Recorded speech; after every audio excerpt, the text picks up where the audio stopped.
जय श्री कृष्णा। राधे राधे। भक्त जैनों, आज श्रवण करेंगे 11 माता की नई व्रत कथा। तो बोलो विष्णु भगवान की जय, 11 माता की जय।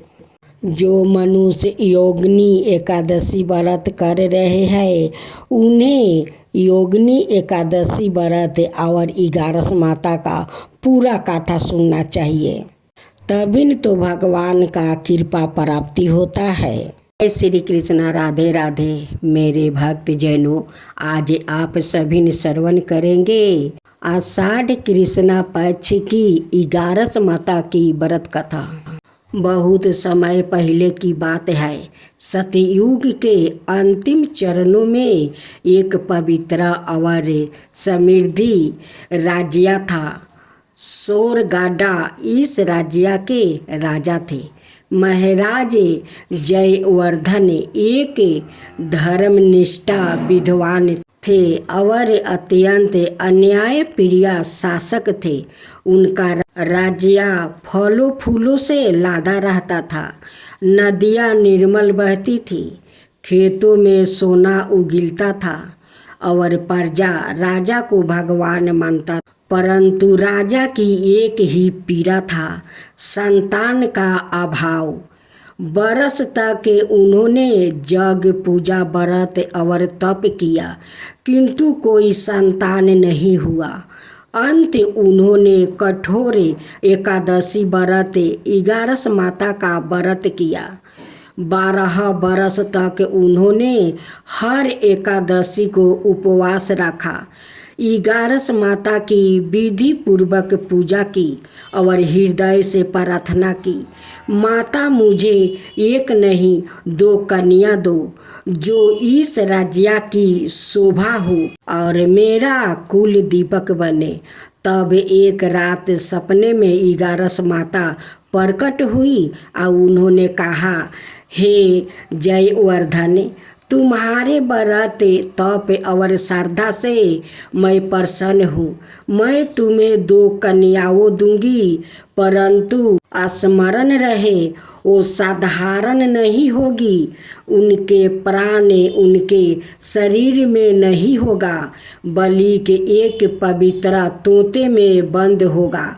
यह तोता हिमालय की तलहाटी में शपथगंधा बन के एक दिव्या कल्प वृक्ष पर रहता है। उसे पाकर ही कन्या धरती पर जन्म लेगी। प्रभात होते ही राजा ने 100 सैनिकों को भेजा और महीनों की खोज के बाद ही दिव्या हरे पंखों वाला तोता पाया गया। उसके पंखों में हल्का सौरन आभास था और आँखों में ब्रह्म ज्ञान की चमक थी। जब वो तोता दरबार में लाया गया, तभी राजा की रानी को गर्भधारण हुआ। ठीक 9 माह बाद 2 पुत्रियों का जन्म हुआ, राजकुमारी सुरभि और राजकुमारी माधुवी। अब सुने बलिया काल का रहस्य। सुरभि शांत, गंभीर और अद्भुत बुद्धि की धनी थी। वो शास्त्र, वेद, ज्योतिषी और युद्ध कला में वो निपुण होती गई। माधुवी हंसमुख, चंचल और संगीत और चित्रकला में पारंगत हुई। दोनों बहनों में अतुलनीय प्रेम था। वो हर पल साथ रहती थी, साथ खेलती, साथ गाती और साथ सोती। लेकिन महल के सबसे गुप्त कक्ष में एक सौरन नगारा था। उसमें एक दिव्या सोने का पिंजरा रखा था, जिसमें वो तोता सुरक्षित था। उस दिन से 7 बार गंगा जल से स्नान कराया जाता। उसके लिए विशेष फल तैयार होते और हर एकादशी को 11 माता की ओ पूजा के साथ तोते की शेष आरती होती। राजा ने कभी भी अपनी बेटियों को उस तोते के बारे में नहीं बताया, परंतु दोनों बहनों को जब जब रात में सपना आता, एक दिव्या नारी स्वर में कोई कहता, अपने जीवन का सारा समझो, अपने प्राणों की रक्षा 11 माता कर रही है, परंतु परीक्षा की घड़ी दूर नहीं है, दुर्भाग्य की छाया। एक दिन जब दोनों बहनों की उम्र 16 की हुई, राज्य में एक विदेशी राजकुमार आया। राजकुमार वीरगंधा और वीर था, सुंदर था, परंतु भीतर से अभिमानी और लोभी था। जब उसे सुरभि और माधवी को देखा तो चकित रह गया। उसने सोचा, इन दोनों में से कोई एक मेरी रानी होगी और मैं पूरे स्वर्गढ़ का स्वामी बन जाऊंगा। लेकिन सुरभि ने विवाह से इनकार कर दिया। मैं अपने राज्य के लिए जीती हुई किसी अहंकारी के साथ नहीं करूँगा। उन्होंने कहा, वीरगंध का अभिमान आहत हुआ है। वो बदले की भावना से भर उठा। उसने एक रात महल के सेवक को लालच दिया और उस तोते को चुरा लिया। अब 11 माता की चेतावनी। तोते को छूते ही राजमहल में भूकंप जैसा कंपन हुआ। दोनों बहनों को एक साथ तेज पीड़ा हुई। वो अचेत हो गई। तभी एक दिव्या प्रकाश में 11 माता सवाए प्रकट हुई। उन्होंने राजा से कहा, प्रभु, समय आ गया है जब सत्या और श्रद्धा की परीक्षा होगी। वो तोता अब राक्षसी पापी के हाथ में है। केवल श्रद्धा, व्रत और सच्चे प्रेम से ही उन्हें पुण्य पाया जा सकता है।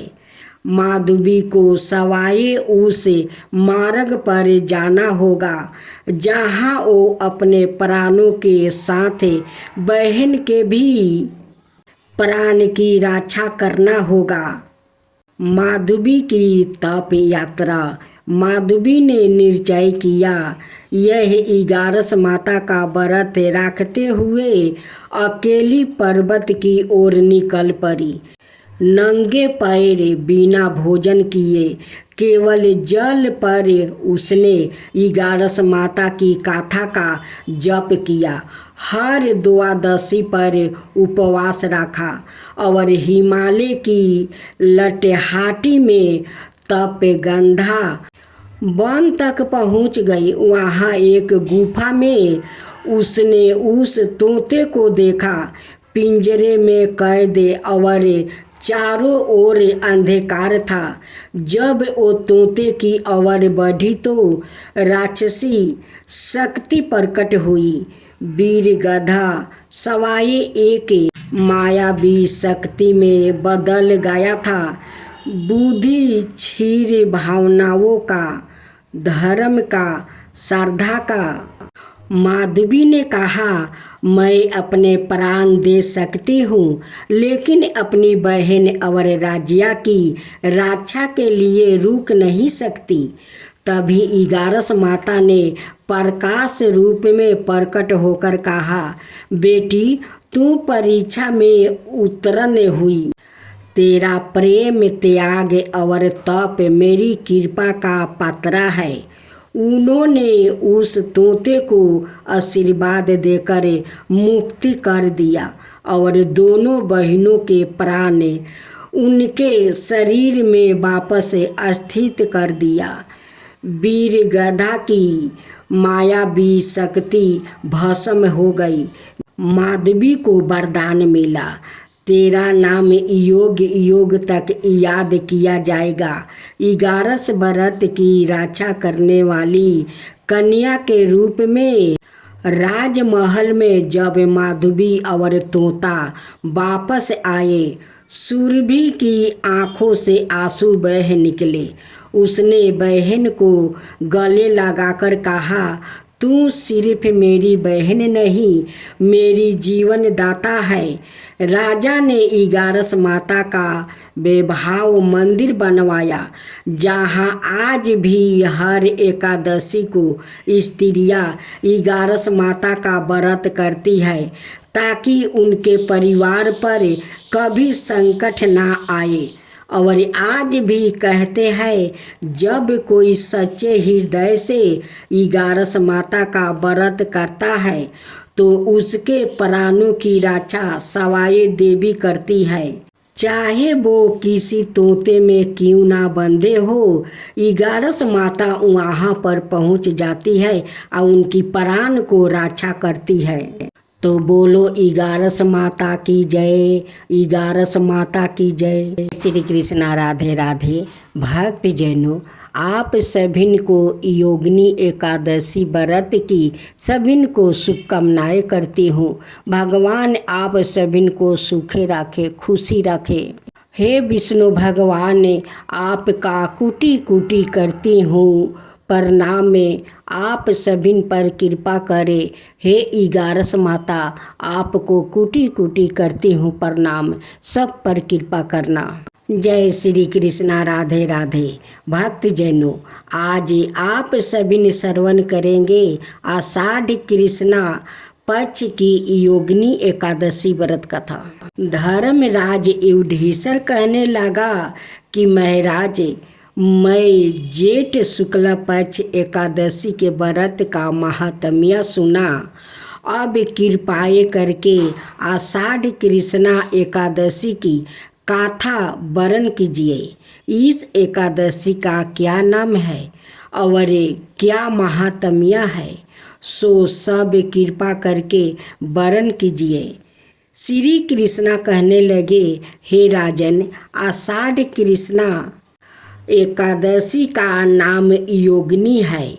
इसके व्रत से समस्त पाप नष्ट हो जाता है। यह इस लोक में भोग और परलोक में मुक्ति देने वाली है। यही तीनों लोकों में प्रसिद्ध है। मैं तुमसे पुराणों में वर्णन किया है, अब मैं तुमसे कथा कहता हूँ, सो तुम ध्यान पूर्वक सुनो। सरग धाम की अलंकापुरी नाम का नगरी में कुबेर नाम का एक राजा रहता था। वो शिव भक्त था और प्रतिदिन शिव की पूजा किया करता था। हमें नाम का एक माली पूजन के लिए उसके यहाँ फूल लाया करता था। उस हमें माली की विशालाक्षी नाम का अत्यंत सुंदर स्त्री थी। एक दिन वो मान सरोवर से पुष्पा तोड़ लाया, परंतु कामासक्त होने के कारण वो अपनी स्त्री से हंसाए विनोद और रमन करने लगा।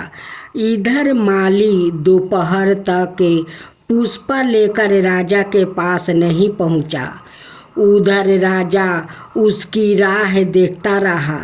अंत में उसने सेवकों को आज्ञा दी कि तुम लोग जाकर हमें माली के ना आने के कारण का पता लगाओ, क्योंकि वो अभी तक पुष्पा नहीं लाया है। सेवकों ने कहा कि महाराज, वो पापी अति कामी है अपनी स्त्री से हंसाए विनोदे और रमन कर रहा होगा। यह सुनकर कुबेर ने क्रोधित होकर उसे बुलाया। हमें माली राजा के भय से कांपता हुआ उपस्थित हुआ।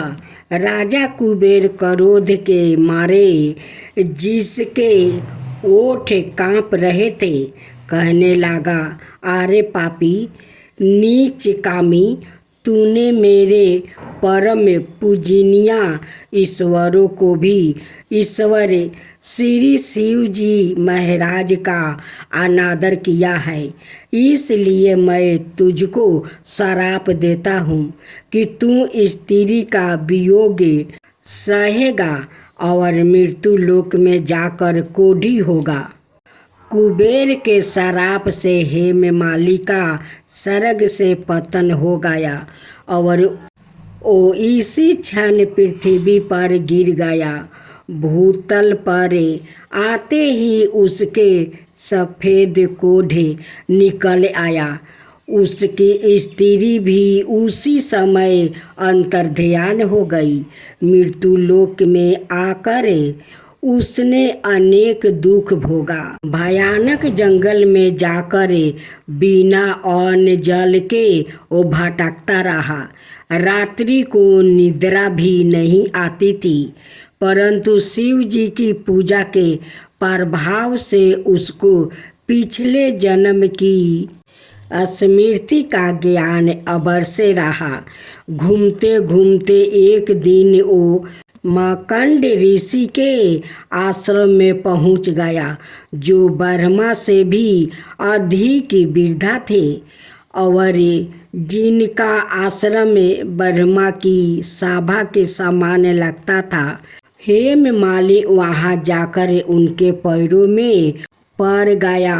उसको देखकर मार्कंड जी बोले कि तूने ऐसा कौन सा पाप किया है जिससे प्रभाव से तू कोढ़ी होकर महान दुख भोग रहा है। हेममाली कहने लगा कि मैं कुबेर का सेवक हेममाली हूँ। मैं राजा की पूजा के लिए नृत्य प्रति पुष्प लाया करता था। एक दिन मुझे अपनी स्त्री के साथ विहार करते देर हो गई और दोपहर तक पुष्प लेकर नहीं पहुंच सका, तो उन्होंने मुझे श्राप दे दिया कि तुझे स्त्री का वियोग होगा और मृत्यु लोक में जाकर कोढ़ी बनकर दुख भोगेगा। इस श्राप से मैं कोढ़ी होकर अत्यंत दुख भोग रहा हूँ। आप कोई ऐसा उपाय बताइए जिससे मेरा यह दुख दूर हो जाए। इस पर मार्कंड ऋषि बोले कि तूने मेरे सम्मुख चौकी सत्य वचन कहे हैं, इसलिए मैं तेरे उद्धार के लिए एक व्रत बताता हूँ। यदि तू आषाढ़ मास के कृष्णा पक्ष की योगिनी नाम की एकादशी का विधि पूर्वक व्रत करेगा तो तेरा सब पाप नष्ट हो जाएगा। यह सुनकर हेममाली ने अत्यंत प्रसन्न होकर मुनि को अष्टांग प्रणाम किया। मुनि ने उसको अत्यंत स्नेह के साथ उठाया। हेममाली ने मुनि के कथन अनुसार विधि पूर्वक योगिनी एकादशी का व्रत किया और इसके प्रभाव से अपने पुराने स्वरूप में आकर अपनी स्त्री के साथ विहार करने लगा। हे राजन, यह योगिनी एकादशी का व्रत 88,000 ब्राह्मणों को भोजन कराने के बराबर फल देता है। इसके व्रत से समस्त पाप दूर हो जाते हैं और अंत में स्वर्ग की प्राप्ति होती है।